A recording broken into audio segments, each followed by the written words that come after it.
Welcome to the show, Reina. Thank you so much for making time to come and tell us about your story and about your cause. So let's get started by learning a little bit about you. Tell us who you are and what you do. Good morning, Dolly. I just wanted to say, first of all, thank you so much for having me and the AJ Project on your program, and for giving us the opportunity to share more about our story, why we exist, and the services and the benefits that we offer to the community, to parents, and to caretakers. Um, my name is Reina Jackson. I am the executive director of the AJ Project, Inc. We are a nonprofit based out of Southern California, but our um, our assignment extends beyond city lines, beyond community and county lines. It extends even beyond state lines. We have been commissioned to combat a nationwide crisis, a national crisis, which is illegal street racing and reckless driving amongst young people, young adults, and teenagers. Yeah, thank you so much. When we were introduced, I immediately thought of the group MAD, the Mothers Against Drunk Driving, because like I was saying earlier, I feel like it's died down, the cause itself, or maybe it's just me, but we don't hear too much of this going on. But we do know that there are a lot of youth still doing a lot of car racing and endangering not just their lives, but other people's lives. So I really appreciate from a mom's standpoint, that you have created this organization to educate parents and youth, so that we can prevent these very unnecessary tragedies. So tell us a little bit about the background story. What motivated you to start this cause? Absolutely. And I had this wasn't on my radar.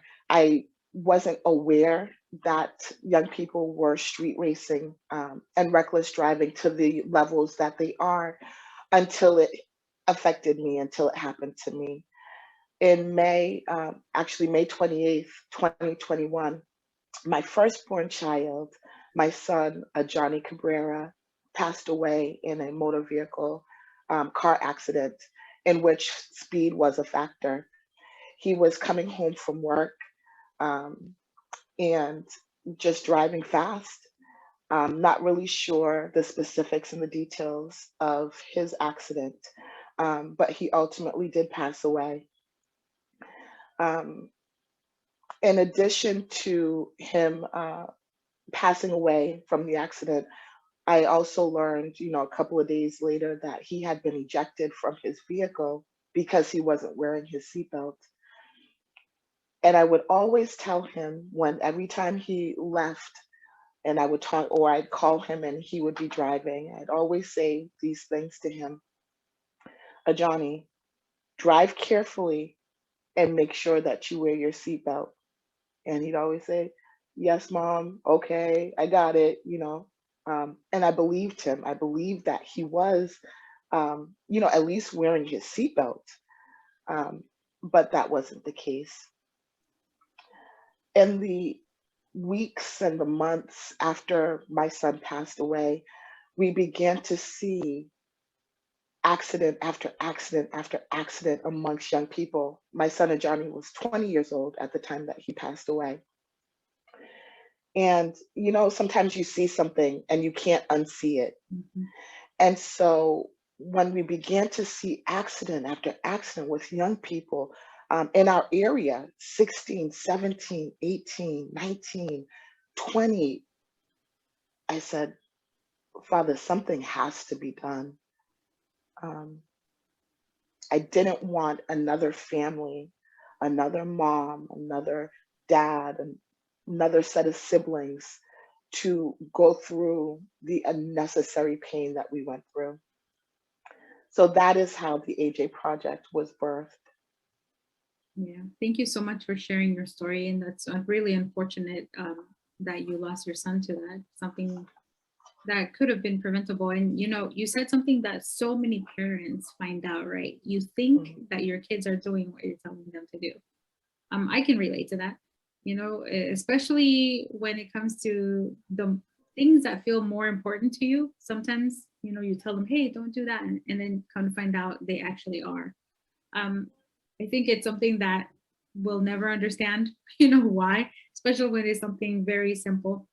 But it's something that we need to discuss, and also maybe teach our parents on how can we do more than just say, hey, are you doing it, are you putting your seatbelt on, you know, are what does safe driving mean.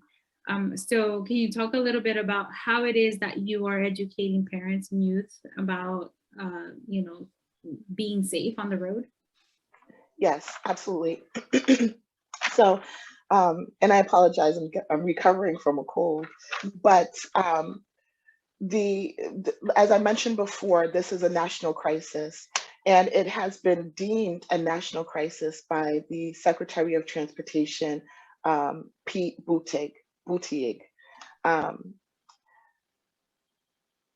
there are some factors that contribute to an increase of motor vehicle fatalities amongst teenagers and young adults. They've identified the risky behaviors such as um, driving under the influence of drugs and or alcohol, speed, not wearing safety belts, and being distracted as you're driving. I think that for parents, it's so important to not only have the conversation about wear your seatbelt, don't speed, but also to engage their children um, in that conversation as well. And sometimes we have to use wisdom to be able to get our children to open up. Um, Sometimes we have to share stories, with our children to let them know that they're not invincible and that they are putting themselves at risk if they engage in these behaviors. Um, that's part of why we have the AJ Project, so that parents can share our story with their children. My Mhm. son was 20 years old. He was just like, you know, any other healthy young adult American. Um, he just had a love for speed. Do you feel like movies like what is that one with Vin Diesel? Fast and the Furious. Fast and the Furious, yeah. Do you think that do you think that Fast and the Furious type of movies, all of those movies that glamorize car racing and all of that are contributing to, you know, how you think of, you know, driving and of that responsibility? They think it's maybe a game, or because I mean, I watched the movie. Actually, I've never, I think I only watched the very first one, but all the other ones I've only watched little clips here and there. And every time I see a clip, I think, well, how unrealistic is that? Mm. And I think, how are kids seeing this? You know, they, it seems like they're invincible. Like you can actually do all of that safely and, you know, not get harmed. Well, it's crazy. And they actually filmed one of the scenes of the Fast and Furious about this, as soon as I come out of my community, I'm on that street in which they filmed one of the scenes. Oh, Um, yeah, I think that those movies are enticing and seducing our children. We're also looking at a generation of children that are addicted to social media, and they want to have the likes, they want to have the content.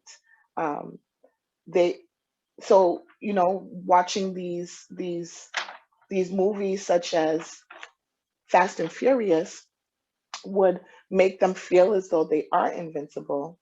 And then when they're watching social media, a lot of social media is not real, mhm. but our children and young adults think that it is. Um, so there's a blurring of reality and invincibility along those lines. There are also a lot of YouTube and Instagram and social media places where they promote illegal street racing, they promote reckless driving, and they want you to upload your videos. They want you to like their videos so that they can keep their content going, that they can keep their platform open, even at the expense of potentially your life. Mhm.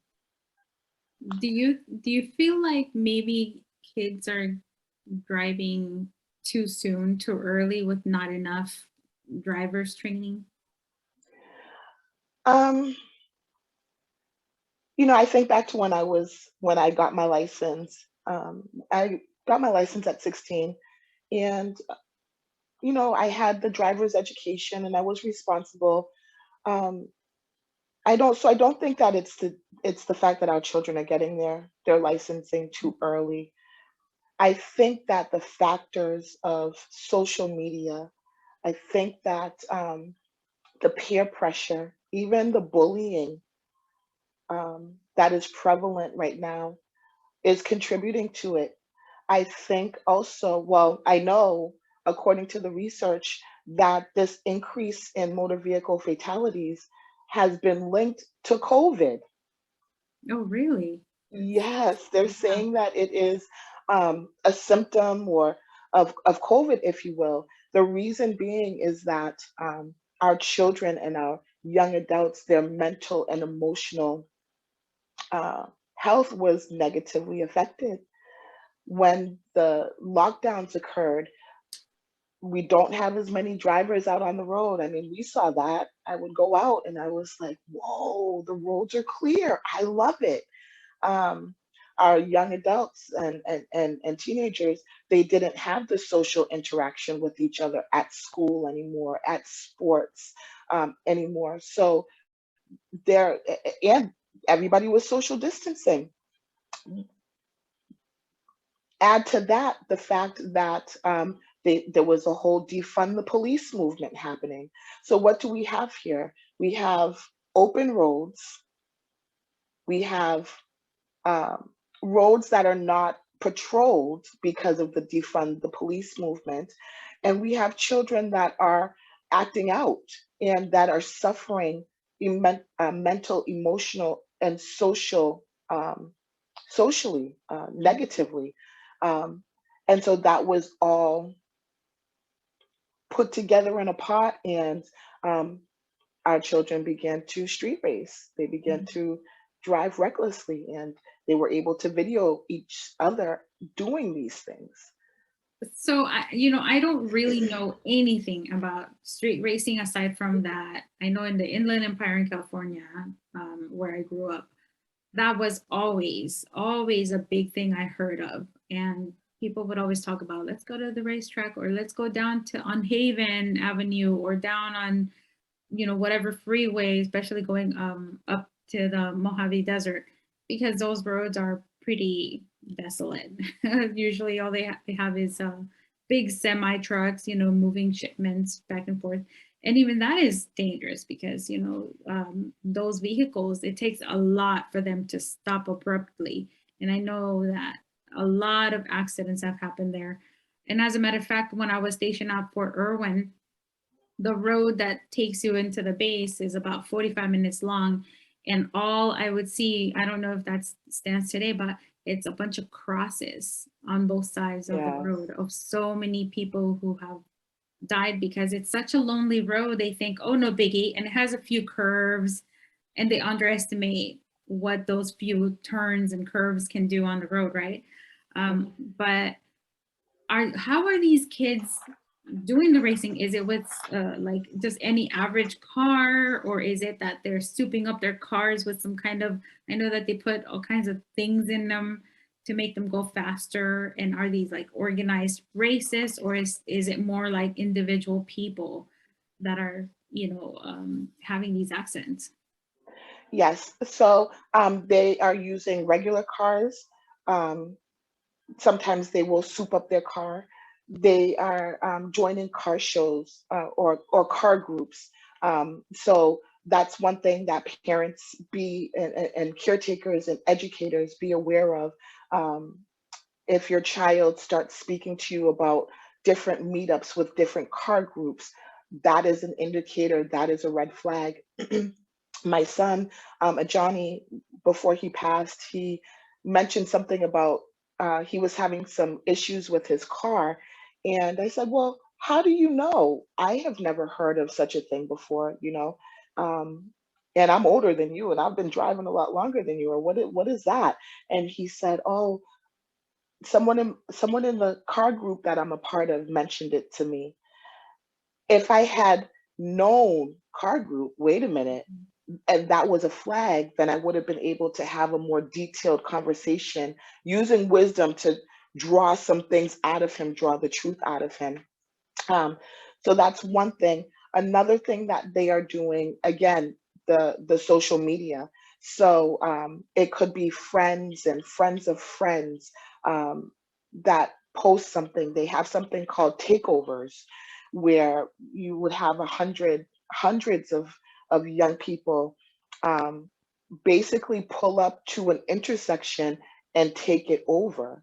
And they block the intersection with their cars and with their physical bodies, while certain cars are able to go into the main stage, the main arena, and do the donuts and the spin outs and the different tricks that they do.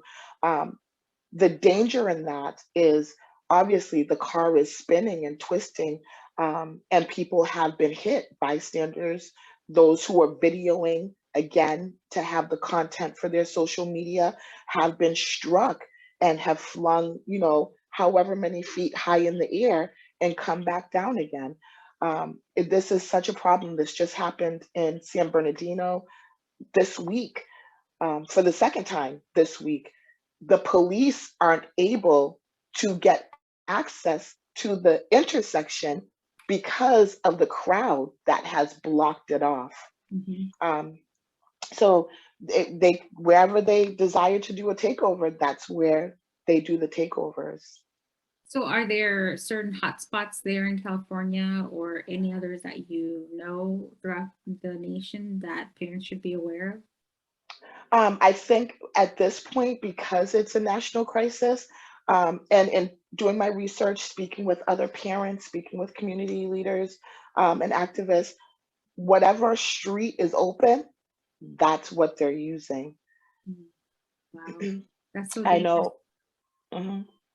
I remember when I lived in Moreno Valley, going down the, what was it, the 215, and then it split to, I can't remember now. But The 60? yeah, the 60, thank you. And on the 60, which to me is like, the 60 is like your home lane. I don't know, you know, but I was so surprised to see so many cars zooming in and through and almost hitting other vehicles. And I Yes. knew it was street racing. I knew it because the cars were dropped. They were louder. They modified the mufflers. You know, you can see the signs. Yes. The was it The that wing? spoiler, the wing, Yeah, yeah, the spoiler. Yep. yeah, all of that. So every time I saw that, I thought it was odd that it was on the 60. But now that you're saying it could be just on any road, that's Anywhere. really shocking because that's even more careless because the 60 or the 215 or, you know, those common highways that are more heavily trafficked are not as open because of more traffic. And it's just crazy that that's happening because from what I knew growing up is there was always those empty roads, the ones where weren't, you know, they were not trafficked as much. So what other signs can we tell? Because you mentioned car groups, upgrading things in the cars. Mhm. Or what else? Um, so if I can just go back to something that you said Yes. about the highways, because my son actually his accident and where he passed away was on the 215. Prior to him passing away, and even after, my husband and I have been driving in the car, and we'll see a car that, it's a muscle car, or it's a sports car, um, a Charger, maybe it's modified, and they will see another car similar to it, and young people, young adults and teenagers, and they will drive up. We've seen this. They will drive up to the other driver and indicate, "Hey, do you want to race? This is on the 215. This is on the 15. Do you want to race?" And then it's up to the other driver to say, "Yes, let's go," or, "But we have seen it." So, and this happened, this particular incident happened on a Friday afternoon at about 2, 3 o'clock in the afternoon. So there's people that are out. Um, and it is a danger. It's an absolute danger, not just to the ones who are driving, not just to the ones that are participating, but to the ones that are just, I just need to go to the store and get some milk, or I'm trying to take my kids to an after school program, or I'm trying to drop my kids off to school. I mean, it is a community issue. It affects everybody. And that's why we have to be very diligent, and we have to be committed. Mentioning the other signs, just the souping up of the cars, um, and the car groups. Do you know what the fines are for people who get caught racing? In California, they just started well, in LA County, they just started to tow the cars, and they will impound your car for 30 days. There are fines. The last one I believe I saw was about $250. So it's not enough to Mm. dissuade young people. And the impounding of your car happens, I believe, on your second or your third offense. Um, so it's not Wait, even the first offense. Yeah. oh my gosh, that's crazy. Yeah. I wasn't expecting you to say that. I would think the first time, because that's a pretty serious offense, in my opinion. I mean, that's very risky behavior that can take not just your own life, but other people's lives. So yeah, it sounds I very. would love to see the legislation change to where, and the laws change to where, if these, if young adults under the age of 21, I know you think you're an adult at 21, but you're still a baby, Mhm. um, if they were pulled over for excessive speeding, um, and illegal street racing, that the parents have to be contacted, and the parents have to come to the scene. A lot of times the parents, we just don't know what our children are doing when they leave the house, Mhm. um, until, we get a phone call. And I would rather get a phone call from a police officer saying, "Hey, I pulled over your son, or your daughter," because um, young adults, young females are doing this too. So, "I pulled over your son, I pulled over your daughter, and they were speeding. They are still alive. But we want you to come down here and have a conversation with us." Right. Yeah. And are there any, I guess, ramifications that the parents experience from the families? Because I'm pretty sure a parent like my husband, he's the type of person, if somebody hurts our baby, he's like, oh, he gets a grudge with that person. It's like, I can't believe you and your child, this is what happened. But parents don't have the control over their children, right? But are there any legal things that happen that we should be aware of when we don't, you know, uh, do something to make sure that our children are safe and they end up hurting others? Um, well, aside from, the insurance, your motor vehicle insurance, going up, um, legally, that would be the only thing. But I will tell you what would hurt even more. Um, and this is true. And my God, there are, I've spoken to parents where their children have been passengers in the car that Mm. was driven by a friend. And the friend is speeding, the friend is racing, and the friend gets into an accident, crashes the car. Um, and the child dies, but the one who was driving lives. That child, that surviving child, the driver, is now being charged with either manslaughter, is now being charged with murder. That surviving young person now has to bear the burden of causing the passing of his or her friends, and then having to look his or her friends' family members who they probably knew in the eye. That is a difficult burden to carry, even at our age. Mhm. And I can't imagine having to bear that burden at 16, 17, 20. But they are. That story has that I just shared with you has happened, and it's happened many times. Um, from January to September of 2021, so just the first 9 months of last year, there were 31,720 motor vehicle fatalities throughout the United States. The research is saying that motor vehicle crashes are the second leading cause of death for teenagers and young adults ages 13 through 20. Oh, wow, those are huge numbers. And one other thing that I heard, and I don't know if you happen to know, correct me if this isn't if it's wrong, but I've heard that the majority of accidents, car accidents, happen within a 5 mile radius of the person's home. And so I don't know if that's still correct. I know I've read that years ago. Mhm. So um, it could be anywhere too. So we really It need can to happen. talk to our kids. The other thing too is because I have a 15-year-old and I've been teaching her how to drive. She's looking forward to it. Every time she sees a muscle car, she's like, "Ooh, I want that!" And the first thing I think of is like, "Heck no, no." Mhm. But another thing that I've heard is that kids who get that brand new shiny car, do get really overly excited and have a higher chance of being in a vehicle accident.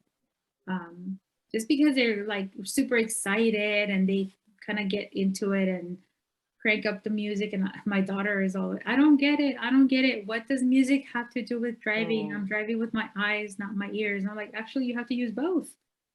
You have to be aware of like the noises. I mean, if maybe there's somebody honking behind you or anything like that, which is something that comes with experience of driving, right? Because certain things happen and then you're like, oh, I need to check my mirrors more, or I need to just like be on the lookout for anything ahead of me, or listen for this and that. So what um what advice do you give parents in regards to those who are like, their kids are starting to ask for a vehicle? Is there mhm. anything there that we should know about? Yes. Well, you brought up, thank you to your daughter because she brought up a really good point.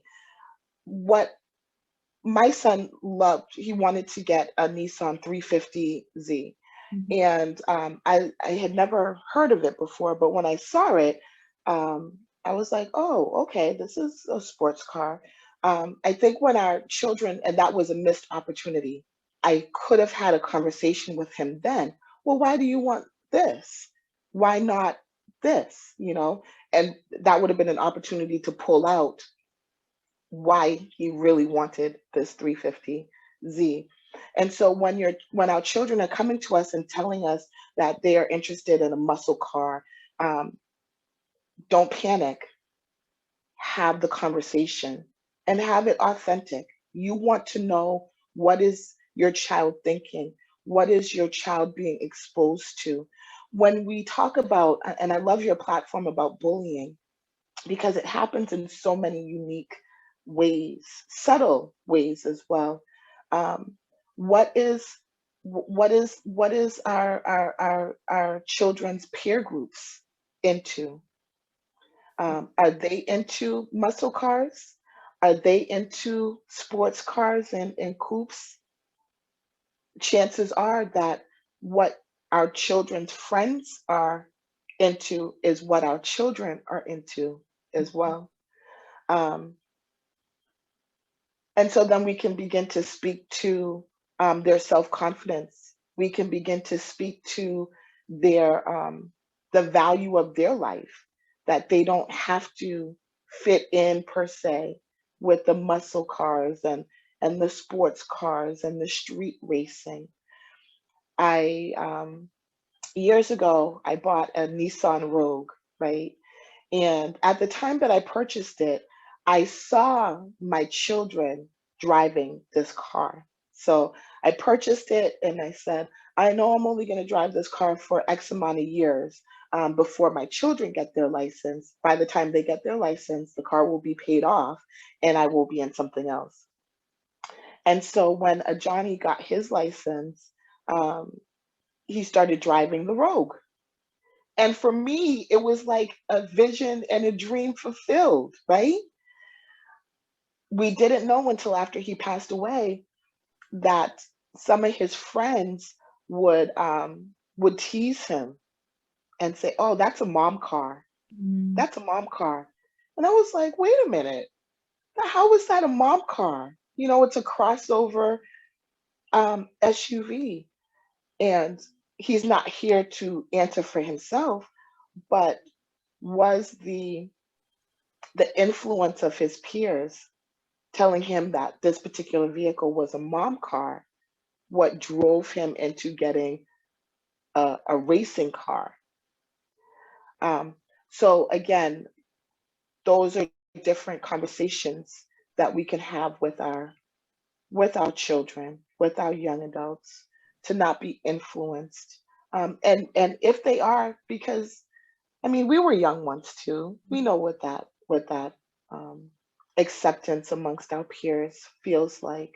Um, and that's what makes it even stronger because we know what that acceptance feels like. And so we know how to speak to our children so that they not be swayed beyond where they should be.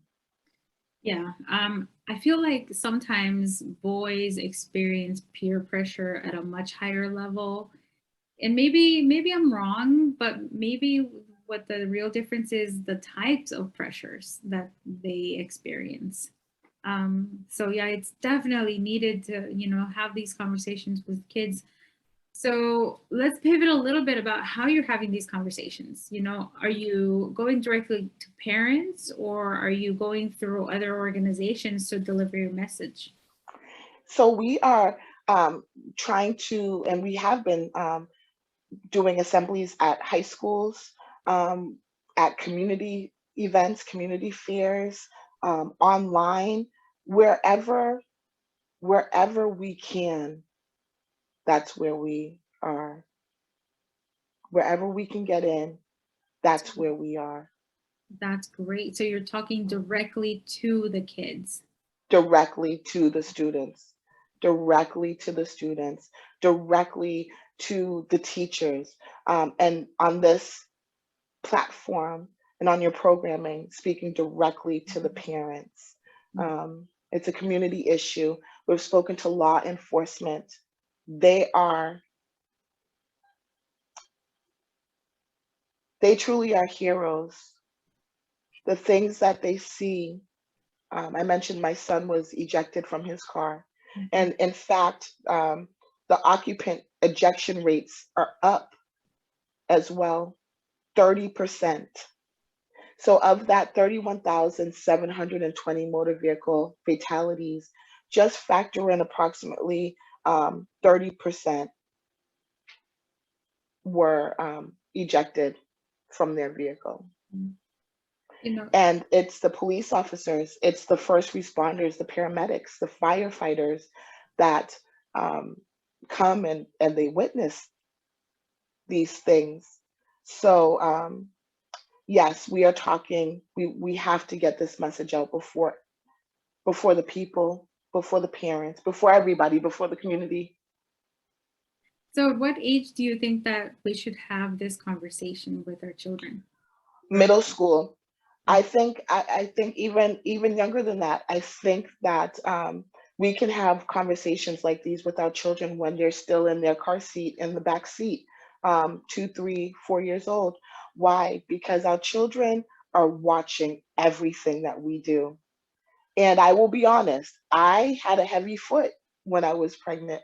When my children were younger, I had a heavy foot probably up until May 27th, 2021. Um, and I know that some of my driving heavy foot, my children watch that. So when our kids are in the back seat, elementary school, middle school, we can begin to show them how to safely drive, mhm. checking our mirrors, being aware, not having the music cranked up. I know sometimes when my kids get in the car, they try to crank up the music, and I tell them, no, no, no, turn it down. Why? But I love this song. I love this song too. But I'm driving and I need to be able to hear what's going on. I need to not be so into the song that's playing that I'm not focused on the road ahead of me and I'm not focused on the drivers to the side of me, behind of me. Mhm. Um, I think the way how we communicate it, um, it is important. It's not just wear your seatbelt and don't race, but have that communication be reciprocal and also have them watch you. They will do as they see, Mhm. you know. So if they see us, getting angry with drivers or zooming in and out, then they're going to do that. We have to remember that our children are always watching us. Um, the reason why I say we need to have this conversation, even from car seats in the back seat up, is because 16 through 19-year-olds are 4 times more likely to crash than those 20 and older. Wow, So four it's not times. enough to, yes, 4 times more likely. So it's not enough to have the conversation only when it's driver's ed, only when you're taking them to get their permit, only when you're taking them to get their license. But if we begin instilling these core principles in them from a young age, wear your seatbelt always. Don't be distracted when you're driving. Don't drive under the influence of drugs and alcohol. And don't speed and drive recklessly. If we begin to drive that message home from a young age, that will be embedded in their DNA, that will be embedded in their mindsets, that so strongly, so deeply will they be rooted in this that when the peer pressure does come, they will have the roots and the strength to withstand it. Yeah. Oh, I agree. That makes complete sense. As a matter of fact, as you were talking about that, you reminded me of something that happened last month where I had to explain to my daughter what tailgating was and why Mm, it happens. And she mentioned a family member is like, oh, so and so does that all the time. And I thought, huh, interesting that you're noticing because we think that they're just riding in the car, listening to their music in their, earphones or, texting their friends, but they're actually paying attention. Uh, yes, Not full attention, of course, but they're paying enough attention that it got brought up. And then also teaching that because I remember they asked me they were kind of making fun of my driving because I keep like several cars links in yes, between other cars because I've seen so many times where people abruptly stop. And of course, the momentum and the speed doesn't allow the car to stop immediately. So sometimes you end up hitting, people end up hitting another person. Um, and they asked me that, and they said, why so far away from the vehicles? Even when I do my stops at red lights, I keep a pretty big gap open, which makes Yes. people behind me pretty upset, because I guess they want me to just like inch up behind them, right? Um, but I had to explain, I've seen too many accidents where right now, if I get hit in the back, then at least I'm not going to hit somebody in the front either. And they're like, oh, yeah, that makes a lot of sense. So little conversations like that. And you just realize I guess that was a teachable moment for them. And hopefully we do have, now I'm going to be way more intentional, because my 14-year-old just told me she wants to start learning how to drive. My 15-year-old, I started teaching her a few years ago. But I know that their perception, their experience is not going to be just right, just because the Department of Motor Vehicles is going to hand them a permit or a driver's license. Just like what you said earlier, just because they're 20, 21, they're still babies. Yeah, they're adults according to the law, but they're still babies. If the average age of the Americans here in the United States is 84, and you're in your 20s, you got a long way to go, a lot of life to live, a lot of things to experience. Mhm. So if people want to get a hold of you, where is the best way to reach out to you? So our website, www.theajproject.us. And I love the us ending, because it's about community. It's about us.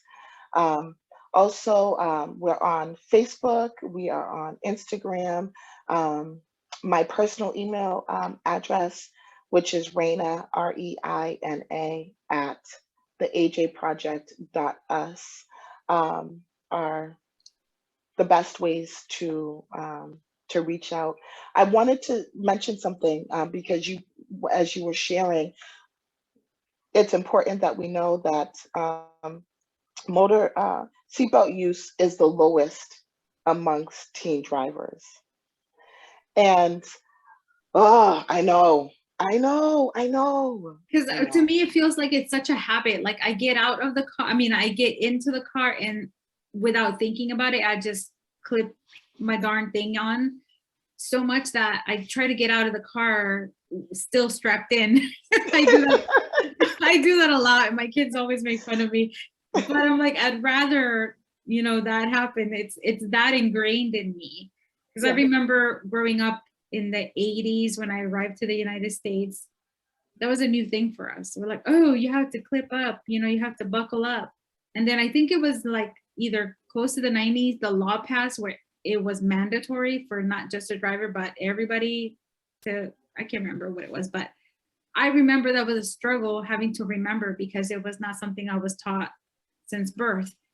But my children, and I think now, so many kids here in the United States from birth or from a very young age, because the law mandates it, I thought it was just not a big deal, not a big problem among young drivers to buckle up, but apparently it is.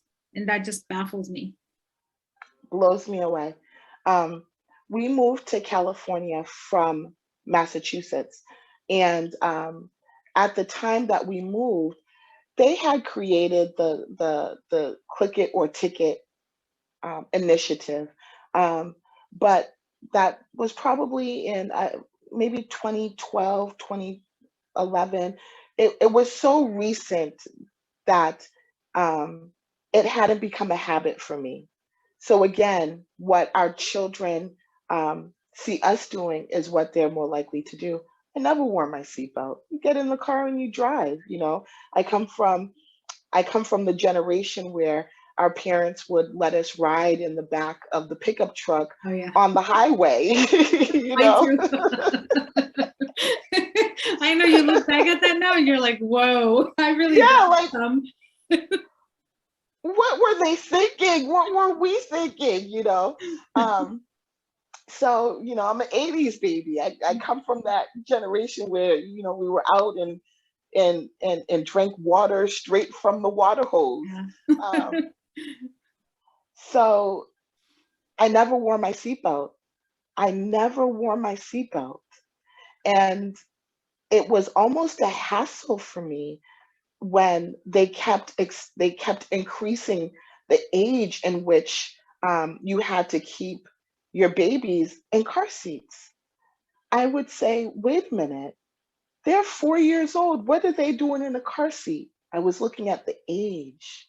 Mhm. I wasn't looking at the child's size, the child's um, ability to be protected in a car accident without the aid of additional safety equipment. I was ignorant. I was. And so the minute that my boys could get out of a car seat without me facing a fine or a penalty or ticket, I did that. When we moved to California and it's mandatory to have your seatbelt on, that's when I began to always wear my seatbelt. That we didn't move to California until 2015. So my son had about 6 years of witnessing me always wearing my seatbelt, but he had 14, 15 years of witnessing me not wearing my seatbelt. So which one prevailed? Mhm. You know, Wow. um, the today's cars have, if your seatbelt isn't clicked, you beep beep beep, and it will continue to sound until you put on your safety belt, and that's an awesome feature. In fact, that feature is what prompts young adults, teenagers to wear their seatbelt because that sound is so annoying after a while. But on the older model cars, like the car that Ajanni was driving, like the Rogue, even that I visioned him in, it doesn't have that annoying beep, beep, beep, what we call annoying, but is really life saving.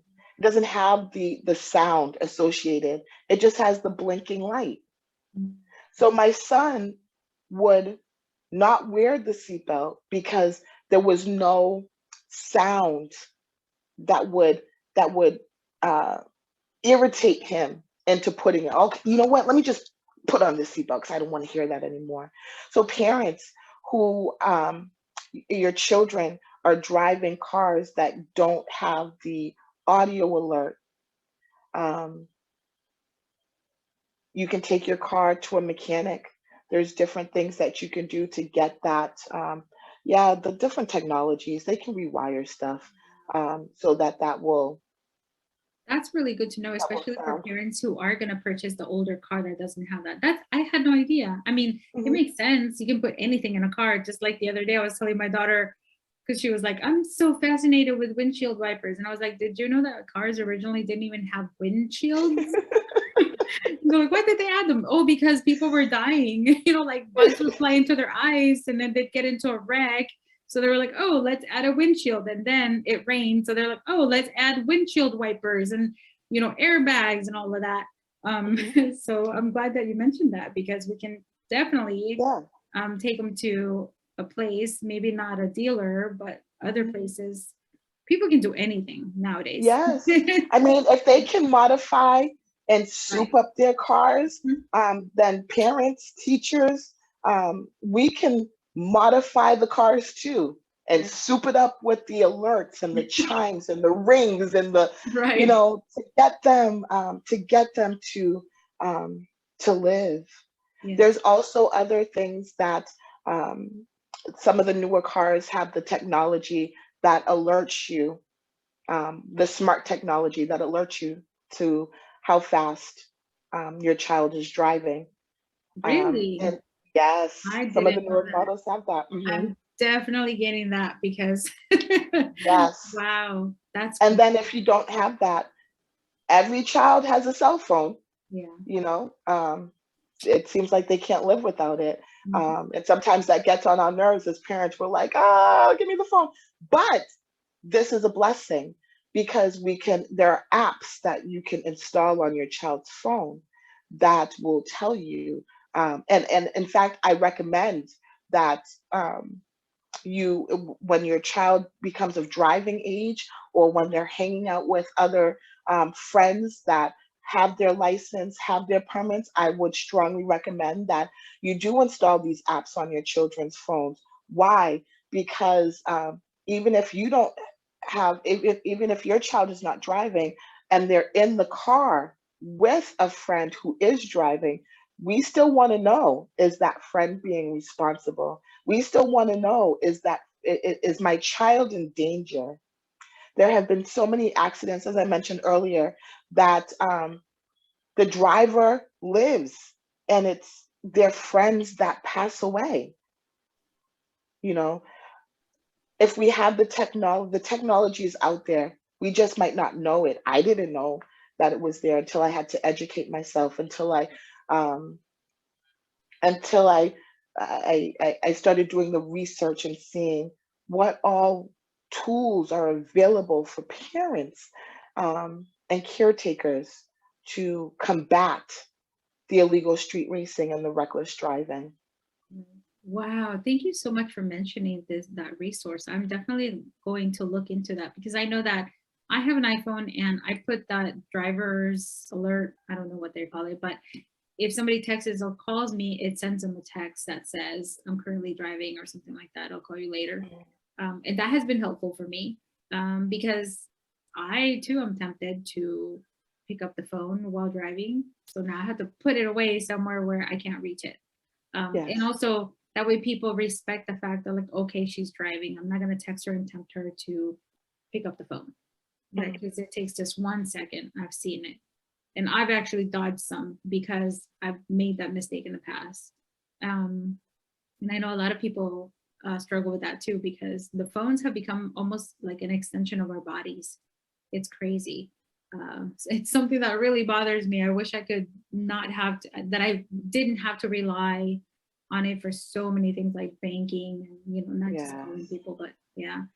Wow, Reina, this has been such a good conversation. You've taught me so much, from, the rates of accidents among youth to, the legal ramifications that they might face, especially if they survive and somebody in the car passes away.